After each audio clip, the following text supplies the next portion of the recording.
को आपके हाथों तक लाने की जिम्मेदारी मेरी, मेरे साथ सीखने की जिम्मेदारी आपकी. మనం నిన్న నేను, నువ్వు, మీరు ఈ పదాలతో కొన్ని వాక్యాలు నేర్చుకున్నాము.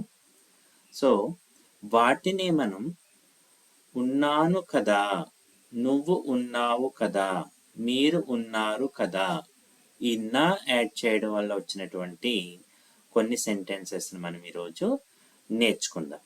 మీరు నాతో చెప్పండి, వీడియోని లైక్ చేయండి, కమెంట్ చేయండి. నేను ఉన్నాను కదా, మే హూనా. నువ్వు ఉన్నావు కదా, తుమ్ హోనా. మీరు ఉన్నారు కదా, ఆప్ హైనా. మేము ఉన్నాము కదా, హమ్ హైనా. మనము ఉన్నాము కదా, హమ్ హైనా. వారు ఉన్నారు కదా, వే హైనా. వీరు ఉన్నారు కదా, ఏ హైనా.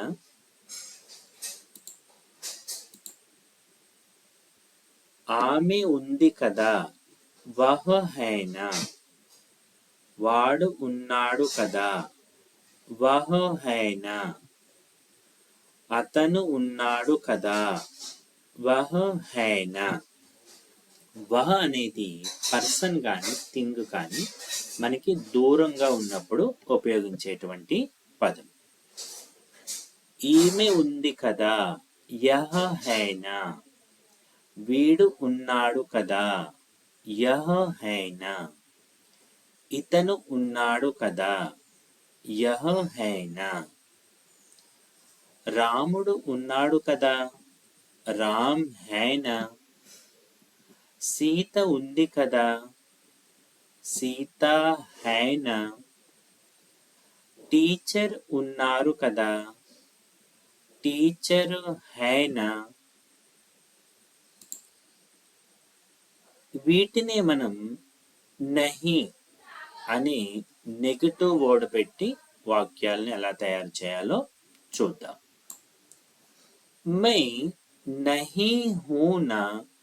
నేను లేను కదా, తుమ్ నహీ హోనా. నువ్వు లేవు కదా, ఆప్ నహీ హైనా. మీరు లేరు కదా, హమ్ నహీ హైనా. మేము లేము కదా, హమ్ నహీ హైనా. మనము లేము కదా. హమ్ అనే దానికి మనము మేము రెండు మీనింగ్స్ కూడా ఉన్నాయి. వే నహీ హైనా. వారు లేరు కదా, ఏ నహీ హైనా. వీరు లేరు కదా, వీరు లేరు కదా.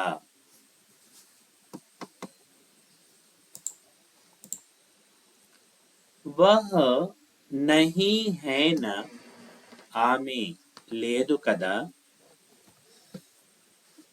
వహ నహీ హైనా. వాడు లేడు కదా, వహ నహీ హైనా. అతను లేడు కదా, యహ నహీ హైనా. ఈమె లేదు కదా, యహ నహీ హైనా. వీడు లేడు కదా, యహ నహీ హైనా. ఇతను లేడు కదా, రామ్ నహీ హైనా.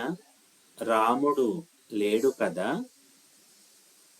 టీచర్ నహీ హైనా. టీచర్ లేరు కదా, సీత నహీ హైనా. సీత లేదు కదా. ఇలా నహి అండ్ నా అనే పదాలతో మీరు కూడా ప్రాక్టీస్ చేయండి. Thank you. जाते जाते चैनल सब्सक्राइब कीजिएगा, लाइक कीजिएगा. Thank you.